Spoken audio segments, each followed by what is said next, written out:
Thank you. And Mark, my son, will be attending collegiate in the fall, so if there's an issue, I'll be giving you a call. So thank you so much. It is great for me to be here today, and it's great to be in Cleveland. This is an interesting day for me, and some of you have heard this story, but it's interesting I tell it today. This is the 35th anniversary, this day, April 17th, of the first time I was in television. And give me just 1 second to tell you about that, and you'll understand why I'm so grateful to be here today. It was in Columbia, Missouri. It was one of those Today Show cut-ins, a 5-minute news cut-in, where you come on during the Today Show. And it was the worst thing in the history of broadcasting. Let me just say that right now. So bad that I think I should send a note to the people of mid-Missouri and apologize to them all these years later. But anyway, for whatever reason, after it was over, I thought it was pretty good. And I don't know why. And as I was driving to my parents' house in St. Louis, 125 miles away, with every passing mile, in my head anyway, that cut-in got better and better and better. So by the time I got to my parents' house in St. Louis, I'm thinking, wow, you're pretty good. You belong at the network. You certainly do. Right now, you're a teenager, but you belong to the network because you were so good. Anyway, before cable TV, the atmospheric conditions were such at my parents' house that day that somehow they watched that cut-in. And there was a note on my bed from my 13-year-old brother that said, "We watched you today. You were real bad." Put it in perspective, so if somebody would have told me 35 years later I'd be sitting in front of this great group, I never would have believed it. So thank you very much for inviting me today. It's great to be here in Cleveland. We've got a lively discussion ahead. I hope to learn a lot of things also as a new Clevelander. I've discovered a number of things thus far that are fascinating. And in talking with folks over the past 3 months, I've been impressed with this community. People ask me why I came here, being in New York for 20 years. And I wanted to go back to local television. And I looked around the country, looked at a lot of places. But when I saw Channel 3 in Cleveland, it was a slam dunk. So it's fantastic. I'm very happy to be here. And East, by the way, in case anybody's wondering. And I'll bring that up later because that's an interesting question that I think Clevelanders ask each other. Let me introduce our panelists as we get going here. Tom Waltermeyer is the Chief Executive Officer of Team Northeast Ohio. Tom, thank you very much for joining us today. Joe Roman is the President and CEO of the Greater Cleveland Partnership. And Daniel C. Colantone is the CEO of the Greater Akron Chamber of Commerce. Please, a round of applause for our panel members today. Going to begin the discussion with a 3-minute opening statement from everybody. I'll ask a few questions, and we'll open up the floor for your questions here. Tom, you want to kick us off? Sounds like a debate for us. No. Sure, be happy to. Look, the subject today being regionalism. It's a very interesting topic. It's a blend of economic factors, a blend of social factors altogether. Our regional historian, Dick Pogue, has documented more than 30 years of various efforts within the business community to find common ground, to find common initiatives, and the benefit of working across this broad region. And basically for the region as we're talking about it, in terms of big cities, it's north to south, Cleveland, Akron, and Canton, and east to west, Youngstown to Lorain, and even Mansfield today as we look at the region. But there have been decades of initiatives to try to harness the commonality and the common issues that people across that broad area find and have found over the years. Individual companies operate across that whole area. They don't care about the boundaries. There are people move, from one area to another to work. We've documented through census reports that at least 25% of our people live in one county and work in another county. We're still trying to get the numbers to measure the percent of people who live in one city and work in another city. And think about how big that number must be. It's a huge number. So that regionalism means lots of different things. In Cuyahoga County, it's getting the 57 or so, if I have the number right, 59 cities, municipalities within just Cuyahoga County to work together. That goes for regionalism. We have 400 plus incorporated areas across this big region that we're talking about. So this takes lots of different forms, and it is fundamentally about people cooperating together, even though they have interests that are closer to home to them. Any of us that have had the opportunity to survive teenagers going through our homes would know that there's a certain stage in there where their bedroom is off limits to everybody else. Or at least, if not that, at least their personal desires are very parochial. You know, they want what they want. Well, it's a little bit of regionalism in the home. You know, it's trying to get people to align their interests. And that's all regionalism is all about, is to find your common interests and build on those. And it's not easy. You can think about all the different dimensions of that. But we are linked together economically. People will commute. Many times you find 45-minute commutes, and in our great region, that can take you a long way, because we don't have near the congestion on the roadways that a lot of other places have. And so think about how many communities you can bind together if people are traveling that distance to work. So our job as economic development leaders is how to find that incredible blend of sort of metropolitan level regionalism, which these guys work on regionalism just within their own metropolitan levels, and then also blend together the bigger region all at the same time. And that's what makes life fun. Thank you, Tom. I love your analogy. I call my 16-year-old a rebel without a clue, so I knew exactly what you meant. Joe? I'm trying to remember when there was a stage that I could get into any of my kids' rooms. I don't know that it was teenage. I would say my entire memory. You know, just a little bit of history. I can remember I've been in positions in economic development in our region for nearly 30 years, and we do have to be honest and acknowledge that 15, 16 years ago, me and this person, whoever were in our jobs at that time, really didn't work that closely together. We weren't fighting each other, contrary to a lot of people's beliefs, but we weren't working together. Today, I don't know that there's a day or a week when we're not talking along with our colleagues. Steve Morey from Lorraine is here, I see in the audience, where we're not talking regularly about just about everything we're doing. Because it's become a way of behaving within the business community. We know that our businesses are no longer competing just regionally or nationally. They're competing internationally. That's how they grow. Exports becoming a bigger and bigger part of a company's bottom line, attracting investment to our region. All of those things have no borders to them. I can remember, in fact, we were talking about it earlier this morning. We're celebrating, in fact, Rick Batico is here from the Cleveland Plus Marketing Alliance.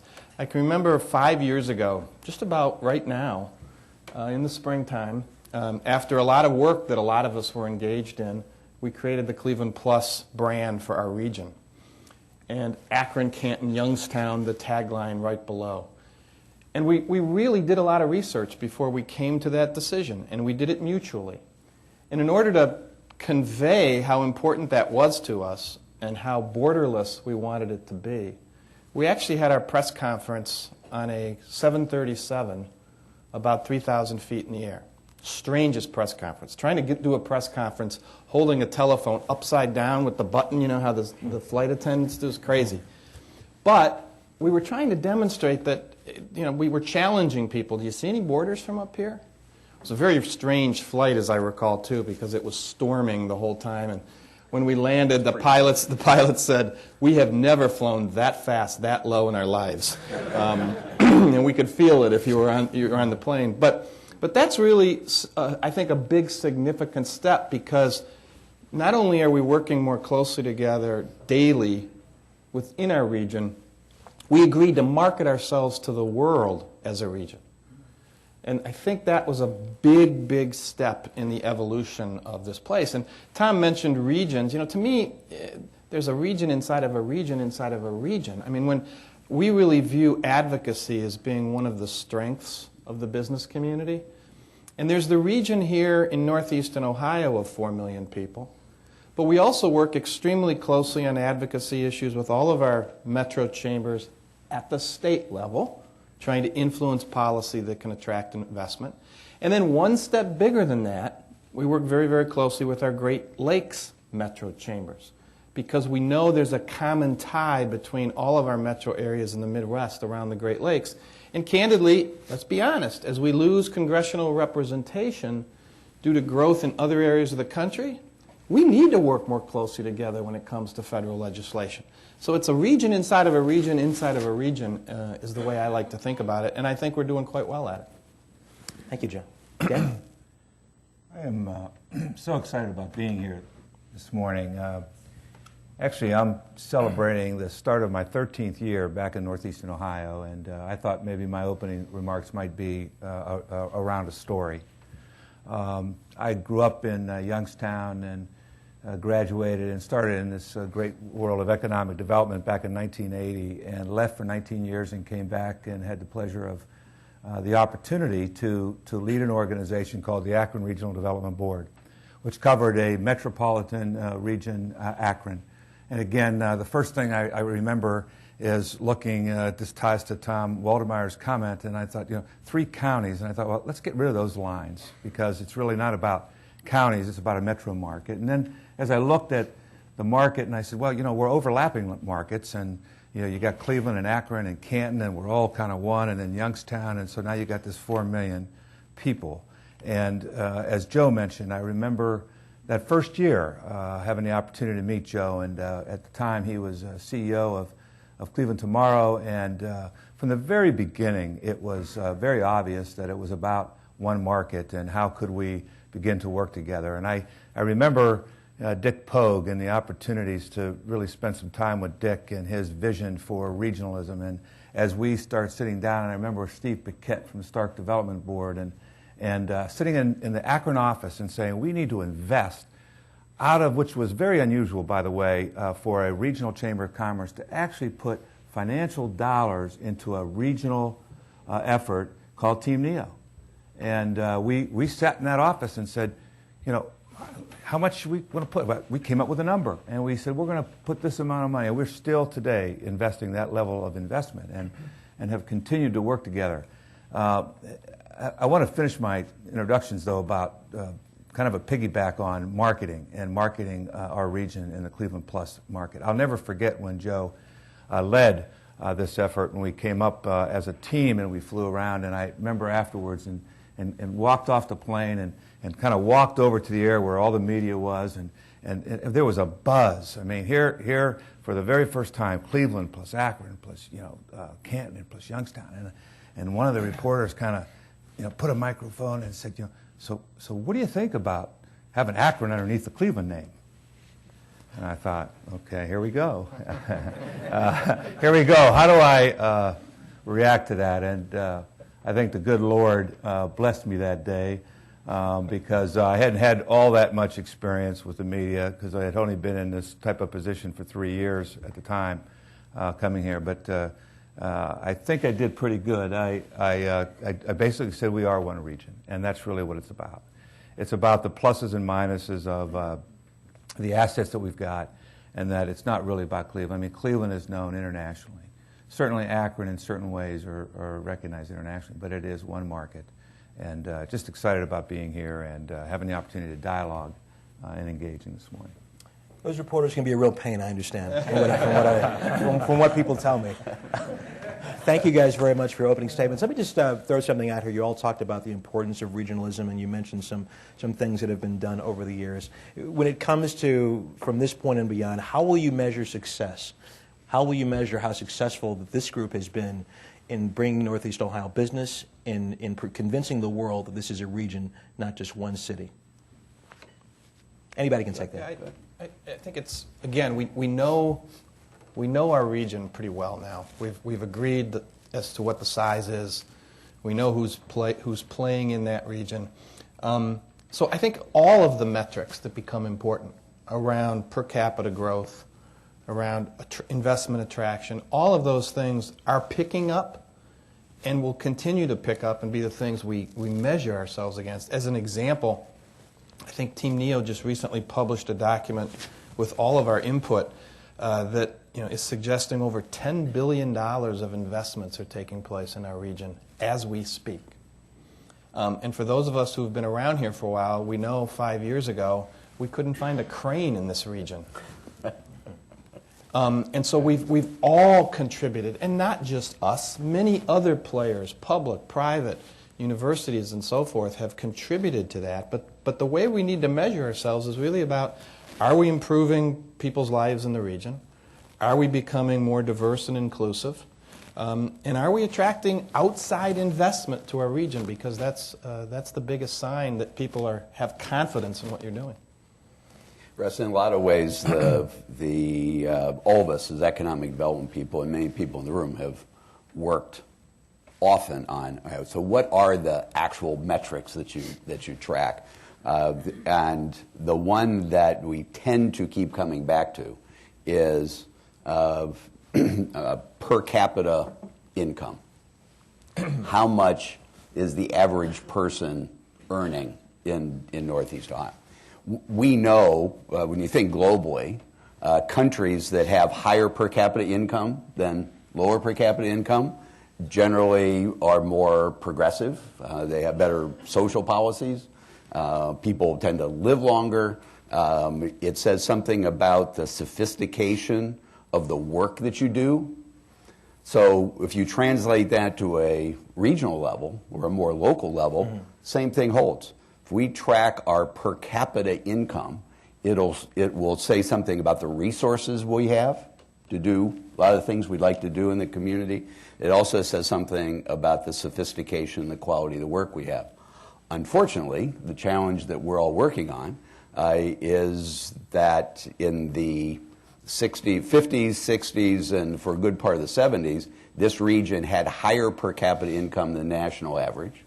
During the 80s, more or less, and into the 90s, we were about the same.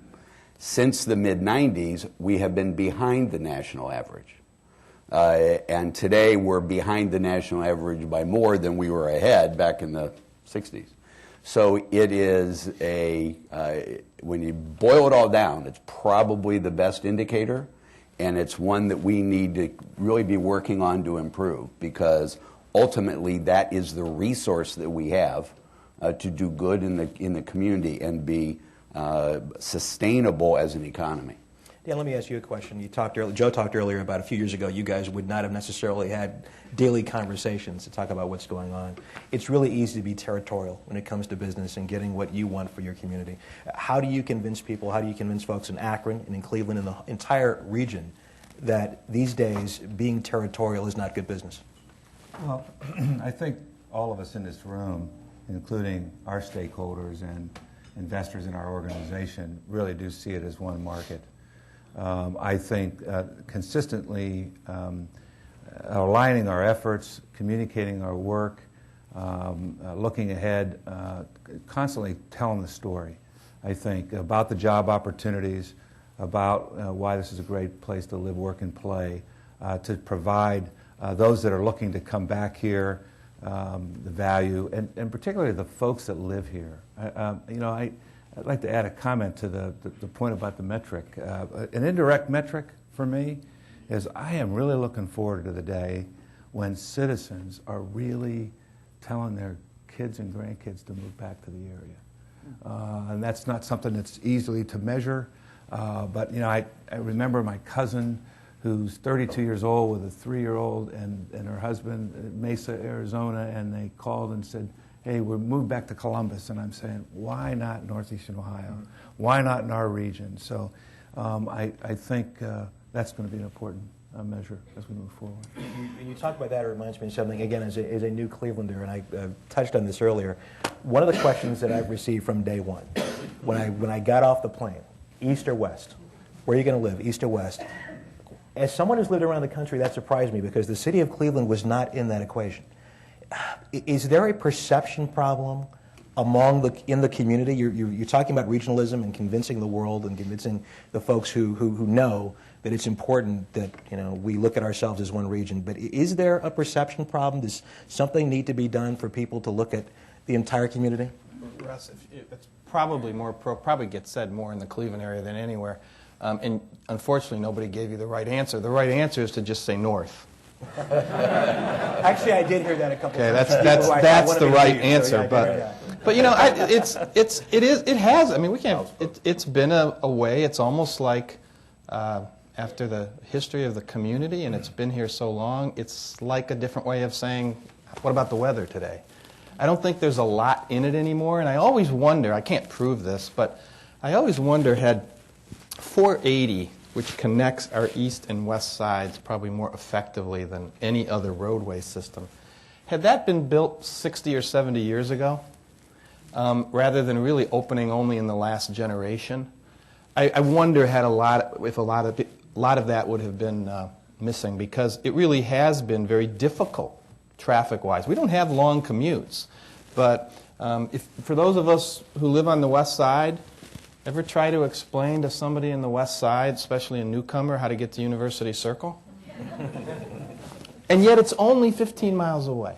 So some of the traffic patterns have actually contributed to the ease of sort of living most of your life on either side of town. But again, I just tell people I live north. Yeah, it is a, Dan and I live in the Akron area. I've lived there for 50 plus years. And I love to say, people ask me all the time, because I do, I'm probably in Cleveland more often. It's where our office is for Team Neo.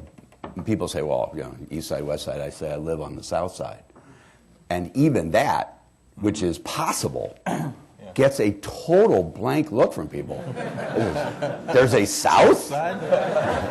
And it's a bizarre trait that people in Cleveland have. I mean, it's just over here or over there, and you can't even be there. I mean, it's just crazy. But it just there's historical issues and so forth. And they fought the battle at Ohio City and all this stuff going back centuries. But it really is kind of nutty when you just simply say the South Side and people don't know what it is. But it's one of the reasons I'm doing what I'm doing with Team Neo and working to try to bring people together, is because I've lived basically forever in the Akron area and done business in Cleveland and see the connections and the opportunity that comes from bringing those two big hubs that we have together. Because if those two areas are working together, it makes bringing the rest of the region together so much easier. Yeah. Tom, why don't you just say south is Akron? You live in Akron. Yes. You don't have to say South Cleveland. Just say Akron. Which reminds me, and I say that because it's a story I like to tell too, about when Sandy Pianalta called a meeting, and it was around manufacturing, and I remember being asked to come up all the way from Akron to this meeting, and it was a 7:30 meeting, and I remember coming up here, and I got here about 20 after 7, and I think all of us know that, usually when you're really close to the meeting, you're like there at 7:27, right? I mean, because you're only 10 minutes away or 5 minutes away. And of course, I'm there 10 minutes early, and the young lady, she walks me into this room. She goes, thank you for coming all the way up from Akron to this meeting. And I said, where do you live? And she said, I live on the east side of Cleveland. I said, well, how long did it take you to get to this to your office? She said, about 35, 40 minutes. I said, I was here in 28 minutes. Which just goes to show that it's one region and one area. Yeah. We're going Very to close. have some mid-session announcements in just a minute, but before we do that, let me ask you guys, when you look at other cities, is there a model, you look at such and such city and say, this is the model we want to emulate in terms of regionalism? Or do you even look at it that way? Well, there's one that we've at Team Neo have looked at a lot for a number of reasons, and it's Kansas City. And here's a city that probably the people in this room don't even think about all that much. I mean, we don't interact with Kansas City all that terribly. It's a metropolitan area, somewhat smaller than we are, but they've got the interesting problem of a state boundary running through the middle of their area. And the Kansas City that all of us know, it's amazing, most people think it's in Kansas when it's actually in Missouri. And they've had a regional marketing campaign for over 30 years. They decided, and it's, I think their first version was prime time, or something, sort of played off their steak thing, beef thing. And it was to say, we're an important area, but they have brought Kansas City, Kansas, Kansas City, Missouri, and the broader community together. Now they kind of market as KC1 to get the unity idea. And they have sustained this for decades. And this is their particular marketing campaign. It's an external marketing campaign to get noticed as a community and to do it together. It really, the fact that they have sustained that for so long makes them a standout. Russ, I think Tom is right. I think we can learn best practices from other regions, but I've sort of concluded in my career that we're very unique. We have many metro areas, all of whom have grown up with a rich history. In some cases, while the manufacturing sector as a big umbrella ties us together, each of those metros have had specialties. And we all have some unique culture in each of our communities. So while I think we've tried to emphasize as a business marketplace we're going to grow working together, I also think there's a uniqueness to this metro area that I haven't seen as something we can just copy from some other region. I just haven't seen it. So good ideas and good practices, yes. But in terms of how we look, is there a model that we can just say, boy, they're doing it over there with their 5 metros? I haven't seen it. Gotcha. Okay. It's, look, 8:34. Carrie, I think it's time for mid-announcements.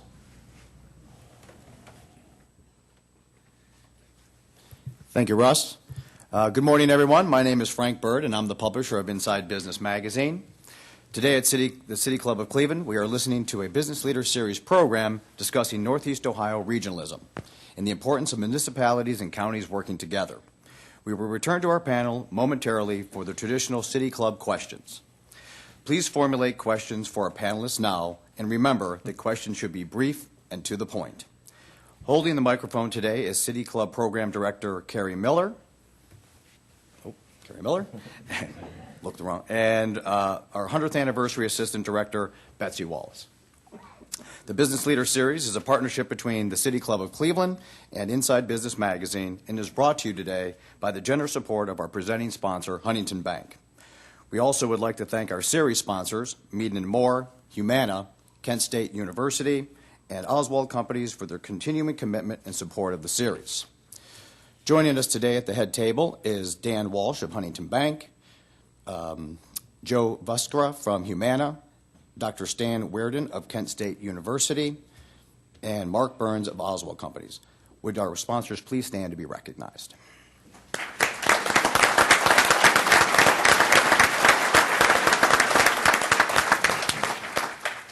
The next Business Leader Series program will be a panel discussion looking at the makeup and assets of Ohio, positioning it as an important state for the presidential election. The date of our next event is May 21st, and our moderator will be David Gregory of Meet the Press. We have flyers at each of the tables for further details. Other Business Leader Series events will include the following topics: redefining manufacturing, a global perspective on Northeast Ohio and attracting talent, and a regional assessment of our strengths and weaknesses. We welcome guests today at tables hosted by the Downtown Cleveland Alliance, Consolidated Graphics, Falls Communications, the Greater Cleveland Partnership, Humana, Huntington National Bank, Inside Business, Kent State University, Mead & Moore, Oswald Companies, and Team NEO. Thank you for your support. A round of applause for yourselves.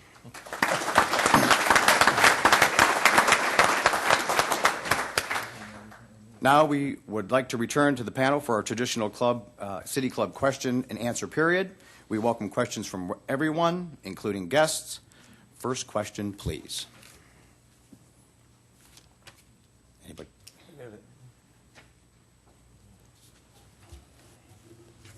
Good morning. Thank you for coming, everyone. My name is Lou Harmon Jr. I'm with Great Lakes Publishing. I may be inspired because I think I'm sitting at the Downtown Cleveland Alliance table, but My question has to do with downtown Cleveland. I feel that downtown Cleveland is somewhat of a symbol of the region's health and vitality. And we went through a resurgence in the 90s where a lot of stadiums were being built, the Flats was active, things were going. I feel like that momentum is building now. How do we keep the momentum going and prevent a decline this time around? I guess that's me. That's all That's you. huge.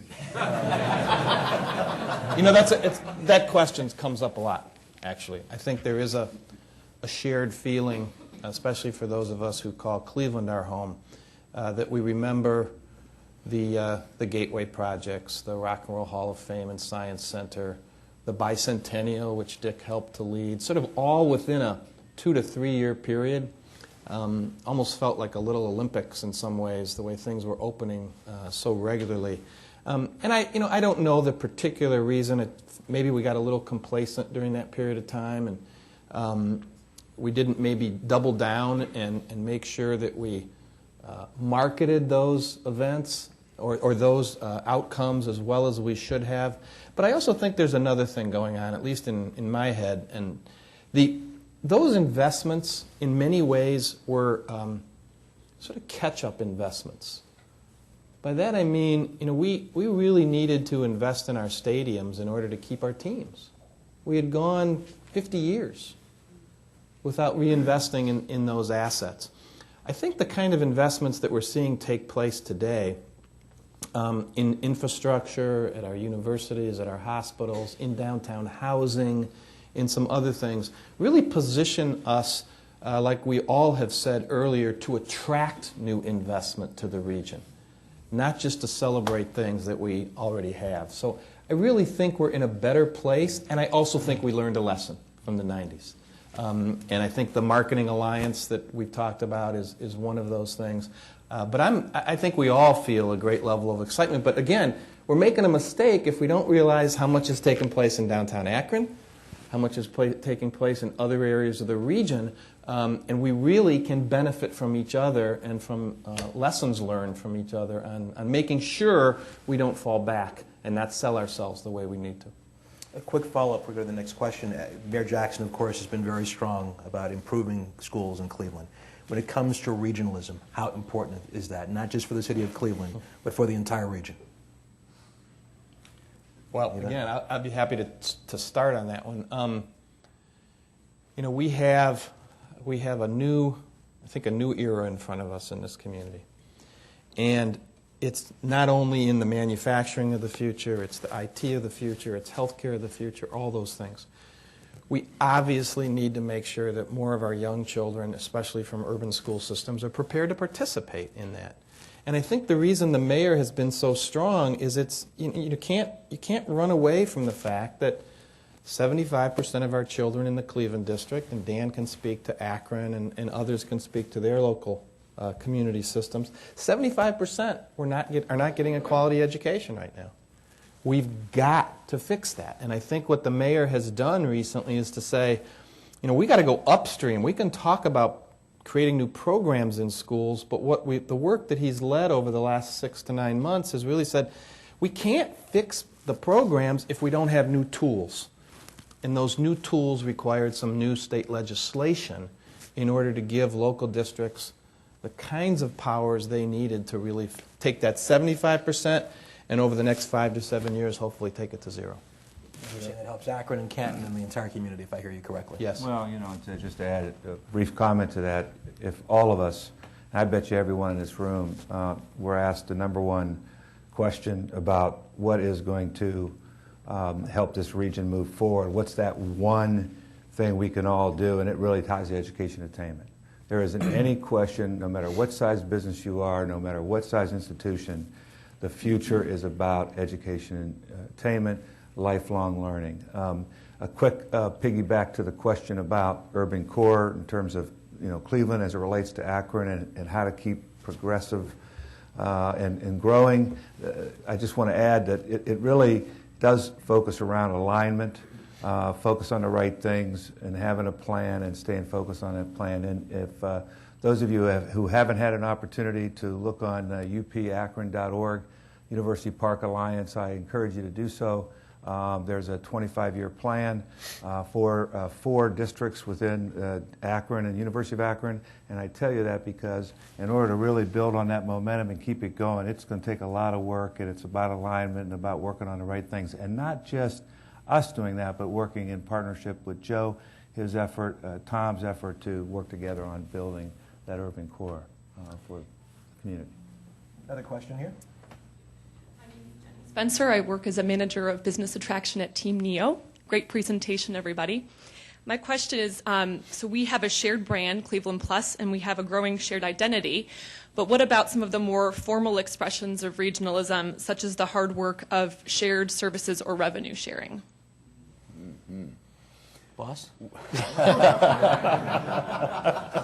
Thank you. Works for you. Thank you,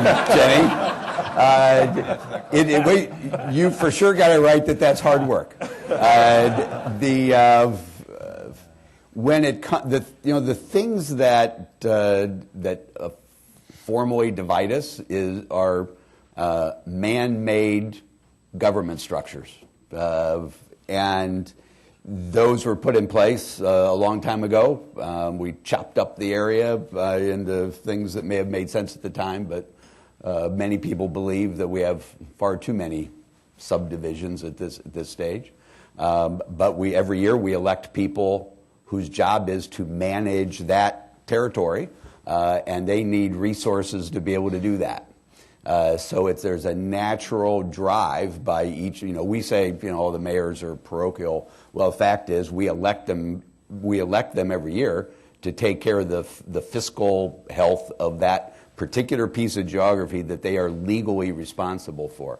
A lot of us believe that it would be good if we could figure out a way to have revenues that are created out of the economy and out of business growth, both going locally and also being shared in some sense regionally.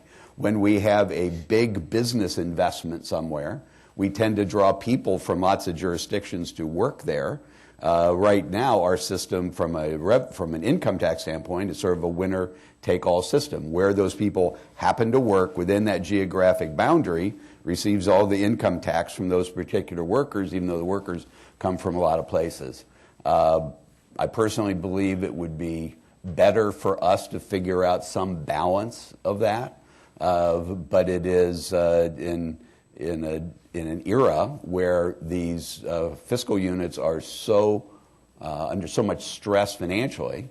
It's hard for people to step out of that and say, I'm not just going to be a giver to that system, and that's obviously the challenge. But would it tie us all together more? Yeah, and it would recognize the fact that business growth benefits the entire region, not just a particular legal boundary that was created 100 years ago.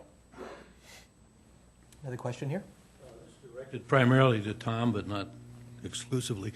The title of your program today is Regionalism, How Far Have We Come? How Far Should We Go? And if you look back on the first part of that, historically, I'd say 10 or 15 years ago, you did not have in existence a number of nonprofit, what I call intermediaries, and I wonder if you could comment on that development. Absolutely. Thanks, Dick. I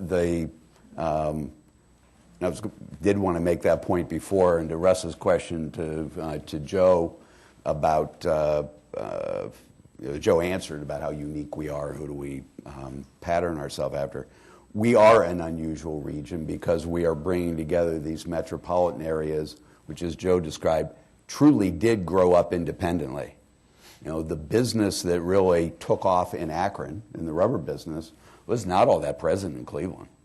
And the population that came to Akron, many from the South, West Virginia, it's a very different population than the Eastern European, the European population that came into Cleveland. So you've got these cultural differences because the communities grew up independently.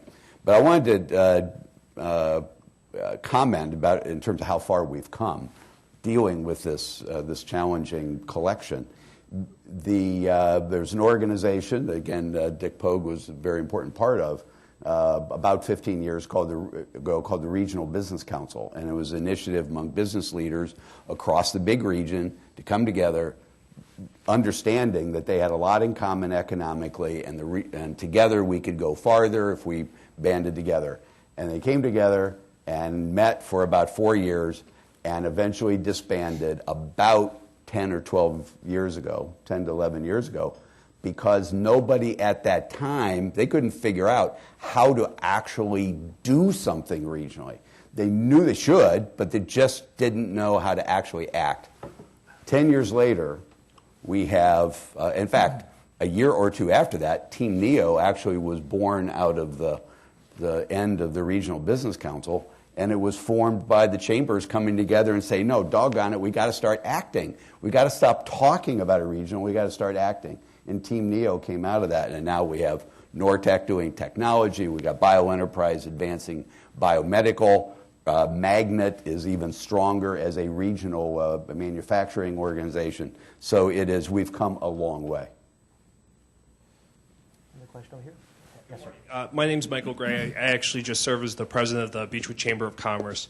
My question to you is, where do you see the chambers involved in economic development, both from a local standpoint and a region standpoint? Yeah, I could take that. I think when you think about economic development, you think about, at least I think about 4 things: jobs, talent, selling the community, and community assets. So whether you're a local chamber or a regional chamber, you're engaged in all 4 of those, okay, in some way. At the very local level, yes, you're working with your mayor and you're selling that community at the very, very local level. You're working with small companies primarily at the local level. You're looking at your assets and being involved, and you're mobilizing, you're convening the business community. On a regional basis, a little bit different. You got regional assets, or you're looking at retention and expansion with companies like Bridgestone America or Goodyear, where you have to depend not only on your public officials, your leaders at the local, regional, and state level, but you have to work together as a region. So I think whether you're at the local level or at the regional level, you're going to focus in on those 4 areas. And in some cases, I think you lead, in some cases you support. And I think the key is keep communicating and aligning and leveraging those resources to the greatest impact for the local and regional economy. Russ, one thing just to piggyback back to Dick's question, and just to add to Tom's response, I think another thing that's changed dramatically that just is so in line with everything we're trying to do regionally and that others are trying to do is to remember that in the last 10 years, our philanthropic community has come together regionally as well. Another aspect of the private sector, really. And they have joined forces in the Fund for Our Economic Future, now nearly 10 years old, not only to invest in some of the things that Tom just mentioned, but a number of other things. And they too sort of, and we've worked together closely, but so I think you've seen the business community come together in the last 10 years, and right next to it, and sometimes in front of it, the philanthropic community that's come together. And when you think about 70 foundations in a region working together, I know that when somebody asked the question about is there a model that we follow, I guarantee you that other communities are coming to this area to figure out how the foundations were able to come together, because they've really created a unique animal that's benefiting all of us. Russ, as a punchline to that, Dan mentioned in his introduction this term about hunting as a pack, and that particular term actually comes from a business leader in Portland, Oregon, who is organizing and is bringing to our area about 2 weeks from now 50 business, or next week, 50 business and community leaders from Portland, Oregon, which is absolutely one of the hottest communities, most rapidly growing, attracting young people left and right. They're coming here to see how we do. And it was their term about their description of us as hunting as a pack that is saying they want to come here and see how we're doing it. And so we have come truly in the last 12 years from not actually knowing how to do something regionally, but wanting to for 20 years before that, to today we actually are acting. And that's why this is so critical to the business community, for the business community, because the business community is the glue for all this.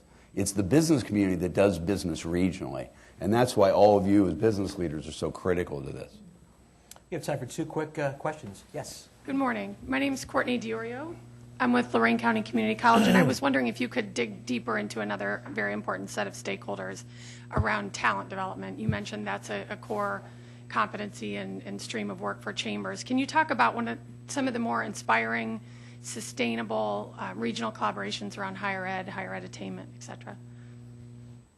Well, you've got a number of them going. You could probably answer that question as well as any of us, especially in the area of manufacturing. And again, I think that's something that's happening, but also something we need to learn more about. There's an initiative going on around that actually the mayor is helping to lead, but many are involved, Kent State and others, which is how as a region, to Dan's point, how do we really address this issue of getting more people into college, through college, to completion?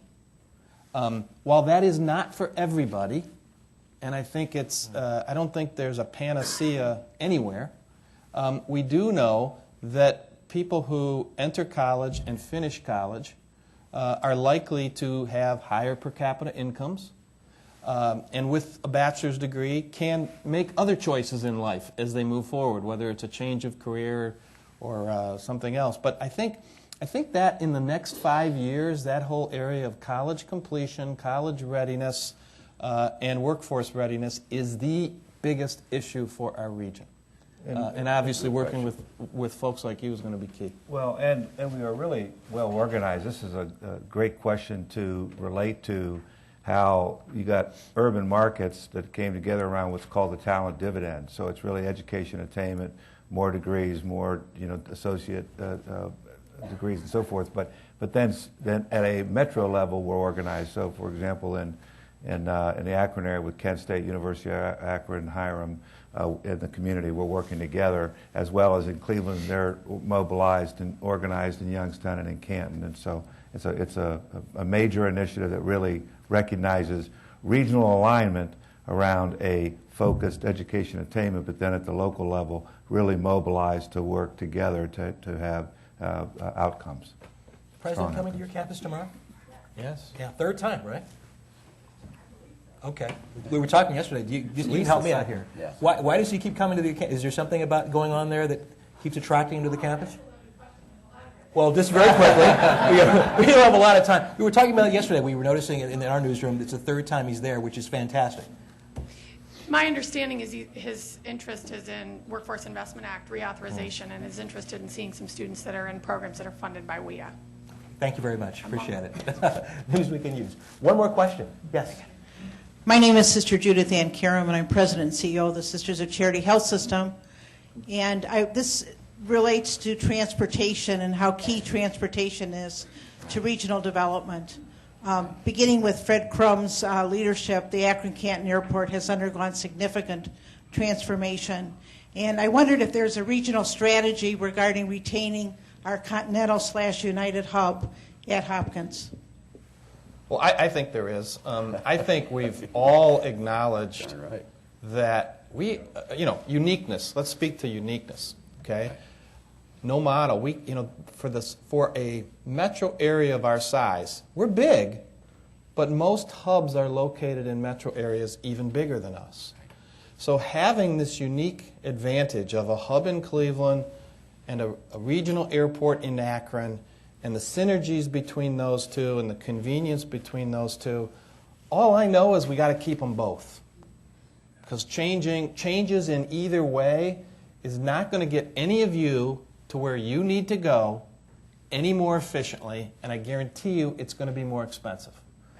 So what we're trying to get businesses around the entire region to understand is, one, we've got a unique system, it's worth investing in, and it's worth appreciating, because we'll never get it back, which is why we have to focus on it now. And I'm glad to see that a lot of businesses are responding to that call for action. and investing in their hub, investing in we got to do that. Akron-Canton Airport just build a new parking garage to make it easier for people to get 1,000 cars. So those investments are critical, but you need to get places efficiently today more than ever before. Our chairman, past chairman, Bill Christopher, who was involved in this issue, has said many times, if you've ever lived in a city as a business leader that didn't have a hub, there's no such thing as a one-day trip. And that's the advantage of the kinds of air service that we have. Having lived in one of those cities, I can tell you that is certainly correct.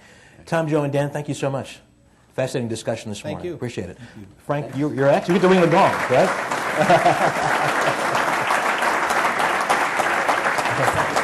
Okay, sure. Today at the City Club of Cleveland, we have been listening to a panel discussion focusing on regionalism in Northeast Ohio. Thank you, panel. Thank you, Mr. Mitchell. Thank you, ladies and gentlemen. The forum is now adjourned.